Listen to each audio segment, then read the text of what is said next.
मुख्यमंत्री पुष्कर सिंह धामी ने देहरादून में 10 इलेक्ट्रिक बसों को किया रवाना। खुद टिकट लेकर बस में यात्रा भी की।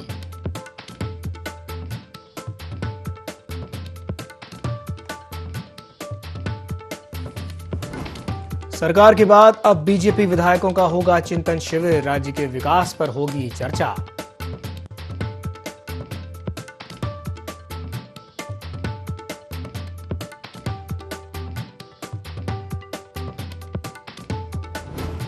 बीजेपी में 10 दिसंबर तक होगा सभी मोर्चों की टीमों का गठन। प्रदेश अध्यक्ष महेंद्र भट्ट ने दिया बयान।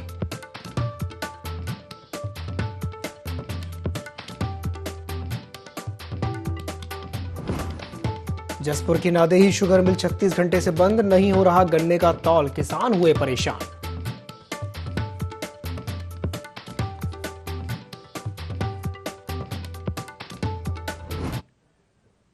नमस्कार, देवभूमि लाइव में आप सभी का स्वागत है। मैं हूं आपके साथ दिव्यांशु जोशी। हेडलाइंस के बाद अब रुक करते हैं खबरों की ओर। देहरादून स्मार्ट सिटी के अंतर्गत मुख्यमंत्री पुष्कर सिंह धामी ने 10 इलेक्ट्रिक बसों का शुभारंभ किया, तो वहीं उन्होंने टिकट लेकर घंटाघर तक बस में यात्रा भी की। इस दौरान सीएम धामी ने कहा कि इलेक्ट्रिक बस के संचालन का मुख्य उद्देश्य पब्लिक ट्रांसपोर्ट को बढ़ावा देना है। इन बसों के संचालन से वायु और ध्वनि प्रदूषण कम होगा और यात्रियों को भी आवागमन करने में सुविधा मिलेगी।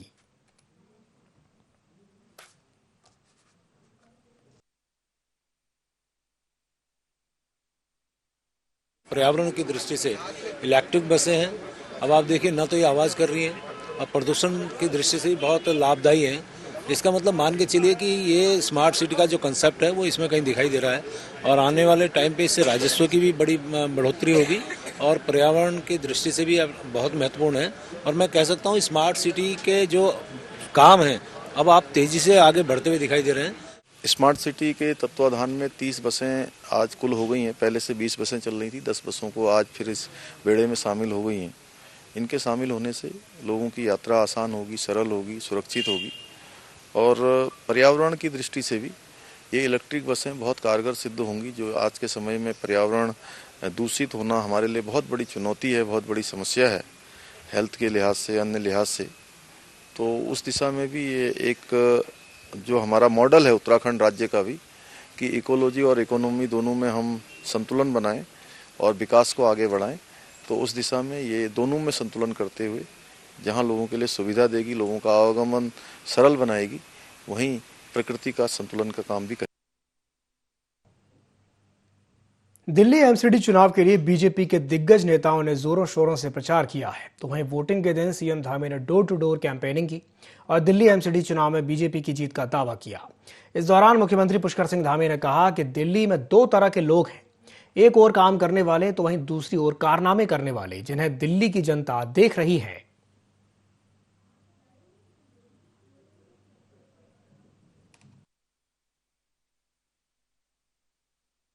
दिल्ली में लोगों ने वहां काम करने वाले और कारनामे करने वाले 2 प्रकार के लोगों के बीच चुनाव था।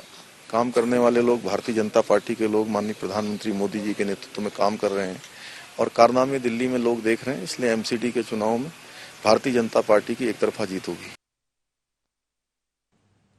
देश भर में नौसेना के अदम्य साहस, पराक्रम और शौर्य को समर्पित नौसेना दिवस मनाया जा रहा है। नौसेना सप्ताह के अवसर पर कई कॉलेजों और स्कूलों के छात्रों ने देहरादून में राष्ट्रीय जल सर्वेक्षण कार्यालय का दौरा किया, जहां भारतीय नौसेना और हाइड्रोग्राफिक विभाग पर आधारित प्रदर्शनी का भी अवलोकन किया।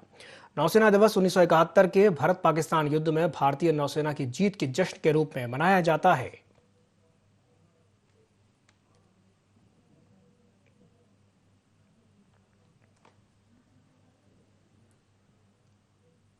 चंपावत जिले की बनवासा पुलिस ने नशे के खिलाफ कार्रवाई करते हुए 2 किलो 400 ग्राम चरस जब्त किया है। पुलिस ने चरस के साथ एक आरोपी को भी गिरफ्तार किया है। पुलिस ने बताया कि आरोपी नेपाल का रहने वाला है और वो चरस को ऊंचे दामों पर बेचने की फिराक में था।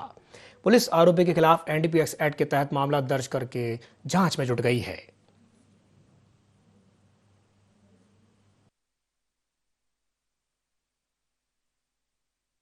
इसमें थाना बनवासा की टीम और एसएसबी की टीम बॉर्डर पे जो चेकिंग कर रही थी नेपाल के बॉर्डर पे, इसमें एक नेपाली युवक रिजन नाम का जो रोलपार नेपाल का रहने वाला था, जब इसकी तलाशी ली गई तो इसके पास से 2 किलो 400 ग्राम अवैध चरस बरामद हुई है और इसको अग्रिम कार्रवाई हेतु न्यायालय। अगली खबर जनपद उधम सिंह नगर के जसपुर से है, जहां अपना गन्ना लेकर पहुंचे किसान परेशान हुए हैं। तकनीकी खराबी होने के कारण नादेही शुगर मिल बीते 36 घंटों से बंद है। तो वहीं जब मिल बंद होने का भारतीय किसान यूनियन को पता चला तो भारतीय किसान यूनियन के पदाधिकारी मौके पर पहुंचे, जहां किसानों और किसान नेताओं ने जमकर नारेबाजी की।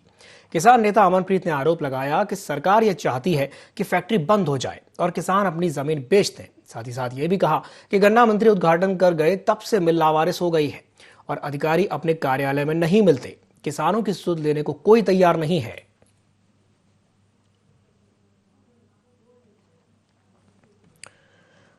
तो जनपद उधम सिंह नगर के जसपुर में जहां किसान अपना गन्ना लेकर के पहुंचे और परेशान हुए हैं। तकनीकी खराबी होने के कारण नादेही जो शुगर मिल है वो पिछले कई घंटों से बंद है और जब मिल बंद होने का भारतीय किसान यूनियन को पता चला तो भारतीय किसान यूनियन के पदाधिकारी मौके पर पहुंचे, जहां किसानों और किसान नेताओं ने मिलकर के जमकर नारेबाजी की।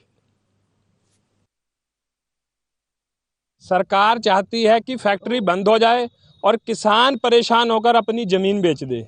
ये सरकार की शुरू से एक पॉलिसी है।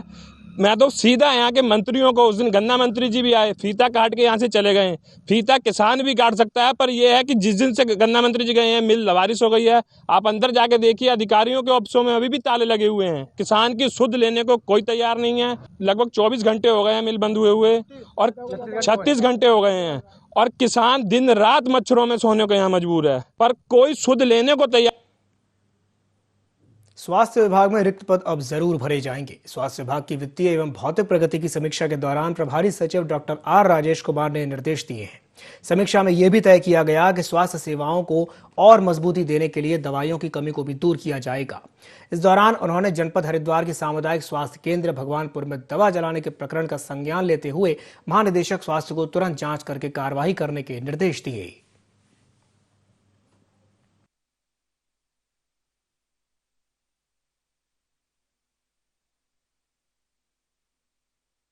मैन पावर की जो कमी है, जो अभी फिलहाल नर्सेस में है, अब चिकित्सा स्वास्थ्य चिकित्सा शिक्षा दोनों संवर्ग मिला के हमारे 2600 नर्सेस हैं जो हम लोग इमीडिएटली भर देंगे। चिकित्सा स्वास्थ्य का तो मेरे ख्याल से immediately with in weeks time हम प्रोसेस शुरू कर देंगे। और चिकित्सा शिक्षा में जो नर्सेस हैं वो हम लोग कैबिनेट में अभी ले जाएंगे।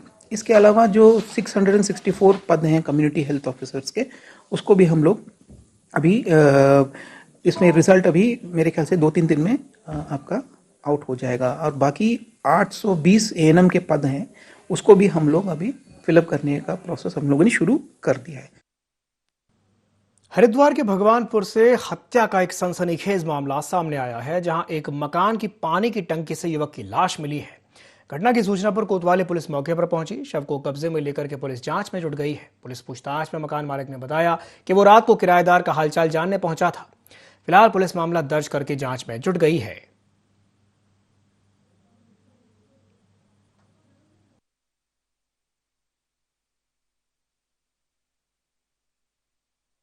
क्षेत्र में सूचना प्राप्त हुई कि किराए के मकान में जो है वहाँ 3 युवक रहते थे और इसके बाद वो 30 तारीख को कमरा खाली करके चले गए और वहाँ पर कुछ संदिग्ध जो है कंटेनर मिला था। उसमें जब उसकी जांच की गई तो उस कंटेनर में एक डेड बॉडी मिली, जिसकी बाद में शिनाख्त नितिन निवासी पाबो के रूप में हुई थी, जो पौड़ी गढ़वाल का निवासी था।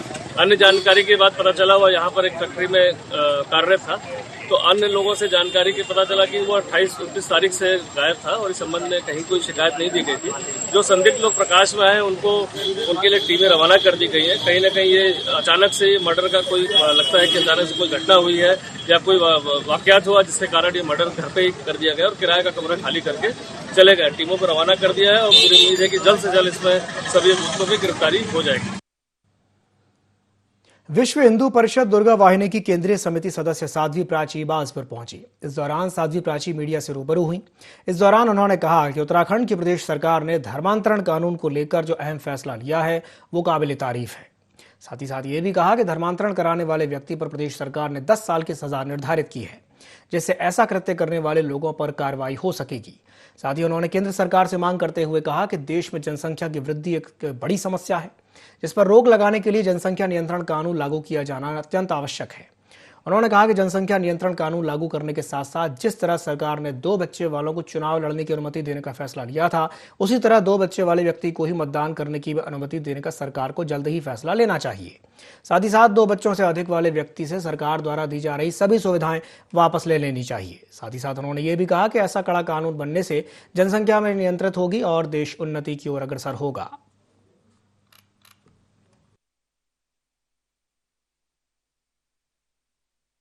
हमारे जो दिल की पीड़ा थी, 35 साल से हम उसकी लड़ाई लड़ रहे थे। धामी जी सत्ता में आए, उत्तराखंड सरकार ने यह निर्णय लिया कि धर्मांतरण करने वालों के लिए 10 साल की सजा होगी। मैं बहुत बहुत बधाई और शुभकामनाएं सरकार को देती हूँ। चुनाव रोज हो रहे हैं, जनसंख्या बढ़ती जा रही है, ये भी लेकर के आए। सरकार से मेरा अनुरोध है 2 बच्चे वाले ही वोट का अधिकार दिया जाए। 2 बच्चे वालों को सरकारी सुविधाएं उनकी सब समाप्त कर दी जाए, रास्ता निकलेगा निश्चित रूप से। फिर ये जो गैंग हावी हो रहा है ना देश में, उसके पर कट जाएंगे। हल्द्वानी में स्कूल के बाहर एक छात्र पर चाकू से जानलेवा हमला हुआ। मामला भोटिया पड़ाव चौकी क्षेत्र का है। गुरु तेग बहादुर स्कूल के बाहर 2 गुटों में झड़प हुई थी और इसी झड़प के दौरान सक्षम नाम के एक छात्र को चाकू मार दिया गया। घायल को इलाज के लिए एक निजी अस्पताल में भर्ती कराया गया है। फिलहाल पुलिस सीसीटीवी फुटेज खंगाल कर मामले की जांच कर रही है।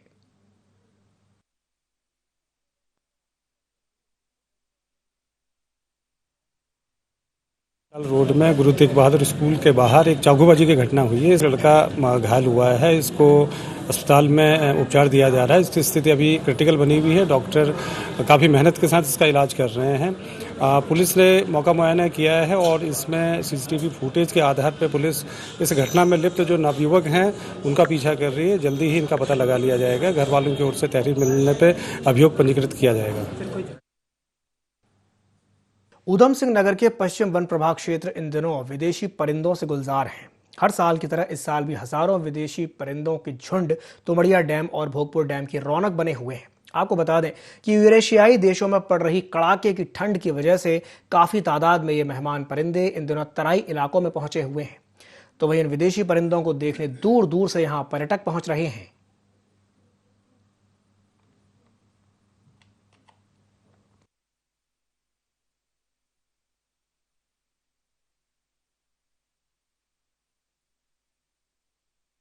जो हमारे यहाँ पे आ रहे हैं और इनको देखने के लिए लोगों की भीड़ उमड़ रही है काफ़ी। और हम ये चाहते हैं कि हमारे इस डैम क्षेत्र को इसको पर्यटक के रूप में कर दिया जाए, ताकि यहाँ पे लोग आए, उन्हें सौंदर्यीकरण दिखे यहाँ का, अच्छा लगे देखने में, ताकि लोग बाहर से आते हैं सब लोग देखने के लिए। यही मैं चाहता हूँ कि हमारे इस डैम क्षेत्र को कुछ भी नहीं तो सौंदर्यीकरण के रूप में तो इसे कर दिया जाए। विदेशी पक्षी तो यहाँ पर बहुत आते हैं, लगभग मैं अगर मान के चलूँ तो लाखों के हिसाब से आते हैं। तुमड़िया डैम और भोगपुर डैम जो है, यहाँ पर बर्ड काउंटिंग के रिहर्सल अभ्यास किया गया था, अपने स्टाफ को जागरूक किया गया था। इस मामले में हमारा उत्तराखंड देश का बहुत अच्छा रिच है। यहाँ पर सबसे अधिक पक्षियों की प्रजाति लगभग पाई जाती है। 291 प्रजातियाँ यहाँ पाई जाती हैं। जहाँ पर जो है विदेशी जो पक्षी हैं, साइबेरियन पक्षी हैं, यहाँ पर आने का प्रश्न है। ये बीच बीच आते हैं और इसमें इनका रेस्टिंग जो जोन है वो कह सकते हैं। और इस टाइम में जब साइबेरियन पक्षी यहाँ पर आते हैं अपना यान, तो हमारा दायित्व और बढ़ जाता है कि इनको सुरक्षा को लेकर के। तो अपने स्टाफ को हमने जागरूक किया है और कि यहाँ पर जो है लगातार गश्त करें, कोई अनवांटेड कोई हंटिंग ना हो या पोचिंग ना हो। तो इस तरह से हमने अपने स्टाफ को सतर्क रहने के निर्देश दिए।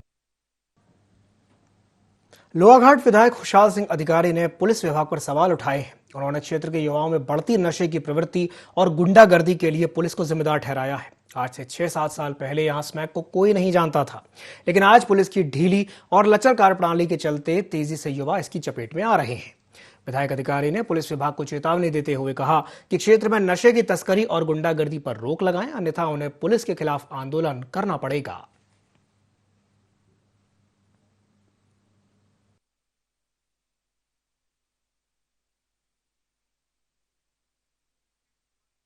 स्मैक की जो बात कर रहे हैं, स्मैक में आज से 7 साल पहले मैंने वहां शासन में भी उस बात को कहा था। यहाँ स्मैक नाम की चीज को जानते नहीं थे लोग। अगर कोई स्मैक की बात करते थे तो लोग पूछते थे स्मैक क्या चीज है, और किसे स्मैक कहते हैं। उसी लोहाघाट में आज 10 साल में देखोगे आप, यहाँ कम से कम 50 लड़के और लड़कियां उस स्मैक की गिरफ्त में है। जो हमारी सुरक्षा के लिए जिनका दायित्व है, वो लोग अपना दायित्व अगर ठीक ढंग से निर्वहन नहीं करेंगे तो हमारी जनता सुरक्षित कैसे रहेगी। मुझे अगर मेरी जनता को परेशानी होगी, मैं कोई भी कदम उठाने के लिए पीछे नहीं रहूंगा। ये लोग कानून के रक्षक बाज नहीं आए तो हम लोग भी छोड़ने वालों में नहीं है। बीजेपी के प्रदेश अध्यक्ष महेंद्र भट्ट ने मीडिया से जानकारी साझा करते हुए बताया है कि आगामी 10 दिसंबर तक जिलों की नई कार्यकारिणी, नई कार्य समिति के अलावा प्रदेश के सभी मोर्चों की टीमों का गठन भी किया जाएगा। आपको बता दें कि 5 और 6 दिसंबर को दिल्ली में राष्ट्रीय टीम की बैठक के बाद आगामी 10 दिसंबर तक इन तमाम बातों से पर्दा उठ जाएगा कि भाजपा की जनपद स्तरीय कार्य समिति और प्रदेश के सभी मोर्चों पर किन किन को जिम्मेदारियां मिलने वाली हैं।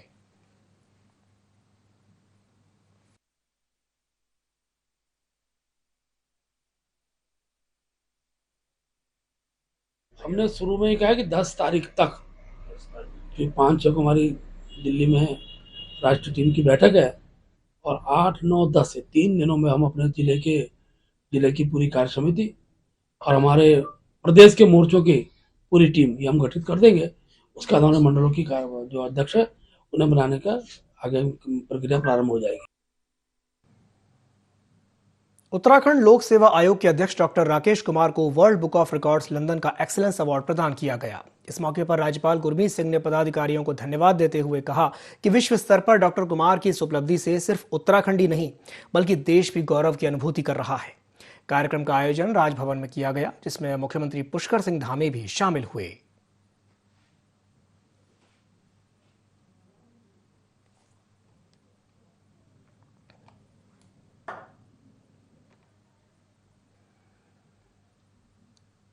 देहरादून के महाराणा प्रताप स्पोर्ट्स कॉलेज में 13वीं राष्ट्रीय ताइक्वांडो प्रतियोगिता 2022 का शुभारंभ हो चुका है। विधानसभा अध्यक्ष रितु खंडूड़ी और खेल मंत्री रेखा आर्या ने इसका शुभारंभ किया। विधानसभा अध्यक्ष ने देश भर से आए प्रतियोगी कोचेस का स्वागत किया तो वहीं आयोजनकर्ताओं को बधाई दी। उन्होंने कहा कि बच्चों को किसी न किसी प्रकार के खेल जरूर खेलने चाहिए, इससे हमारा शारीरिक और मानसिक विकास होता है। खेलों से बच्चे अनुशासित होते हैं, जिससे ही वे आगे चलकर समाज के लिए अच्छे नागरिक बनते हैं। साथ ही साथ ये भी कहा कि इस प्रकार का आयोजन होने से प्रदेश के बच्चों को देवभूमि उत्तराखंड का खान पान, पहनावा और संस्कृति के बारे में पता चल सकेगा।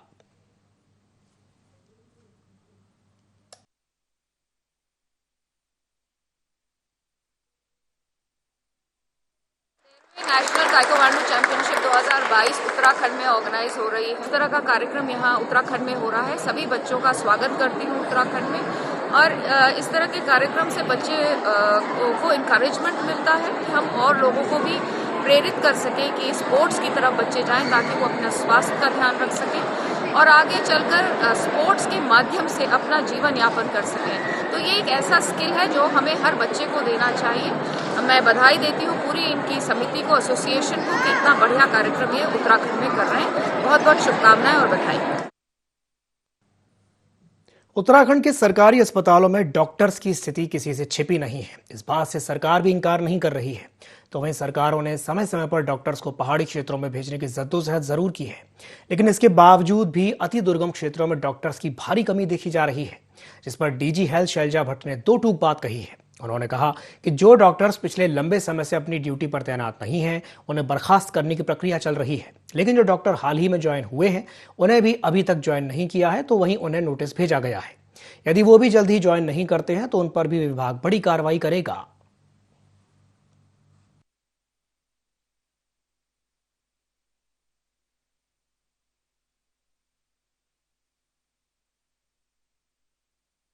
स्थितियाँ ज़्यादा अच्छी हैं क्योंकि पहाड़ों में हमारे पास डॉक्टर्स हैं और कोई भी ऐसी जगह नहीं है जहाँ पर हमारी CSC SDS लेवल तक कमियाँ नहीं हैं।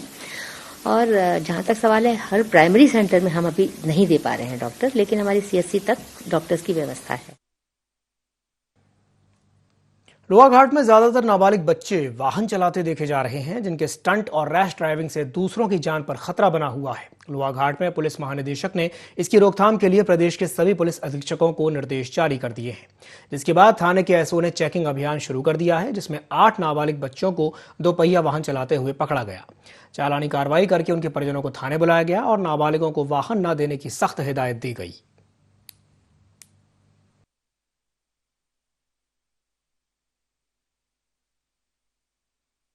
सड़क सुरक्षा अभियान के अंतर्गत जो है श्रीमान पुलिस अधीक्षक महोदय चंपावत के आदेश अनुसार अब हमारे द्वारा ये अभियान चलाया जा रहा है कि जो भी नाबालिग वाहन चालक हैं या ऐसे वाहन चालक जिनके पास ड्राइविंग लाइसेंस नहीं है, और जो बच्चे खासकर विशेषकर बच्चे स्कूल गोइंग जो बच्चे हैं, इसमें हम लोगों ने ये ड्राइव चलाई है कि हम इन बच्चों को जो नाबालिग बच्चे गाड़ी चला रहे हैं, इनकी गाड़ियों को हम लोग अभी आज हमने अभियान चला के 7 गाड़ियों को हम थाने लेके आए हैं।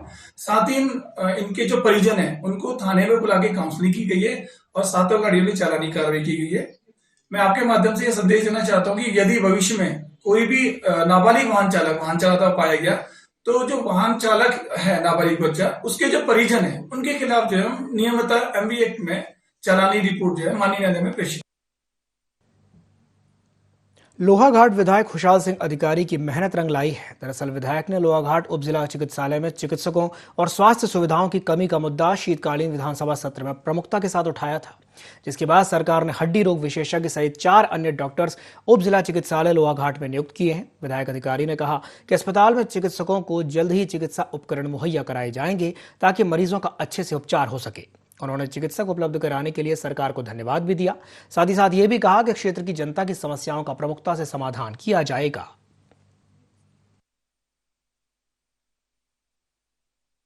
यहाँ पर डॉक्टर की कमी है, परंतु कोई सुनने वाला नहीं था। इस बार आप लोगों के आशीर्वाद से, आप लोगों के सहयोग से हमने विधानसभा में एक क्वेश्चन रखा, तो उसमें मैं धन्यवाद देना चाहूंगा। जितना जो हमारी पूरी व्यवस्था थी वो तो नहीं हो पाई, फिर भी 75% उसमें सफलता आप लोगों के आशीर्वाद से हमें मिली।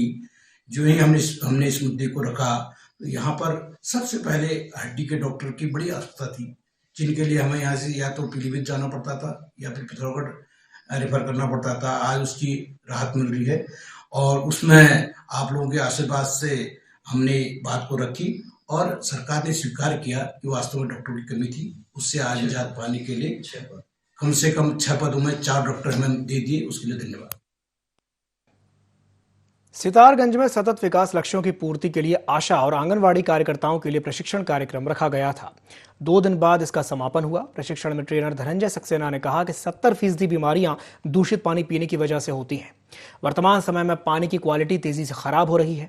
आशा और आंगनवाड़ी कार्यकर्ताओं को इसकी जानकारी दी गई है। साथ ही ग्रामीण स्तर पर शुद्ध पेयजल उपलब्ध हो सके, इसके लिए सरकार की ओर से चलाई जा रही योजनाओं के बारे में भी जानकारी दी गई है।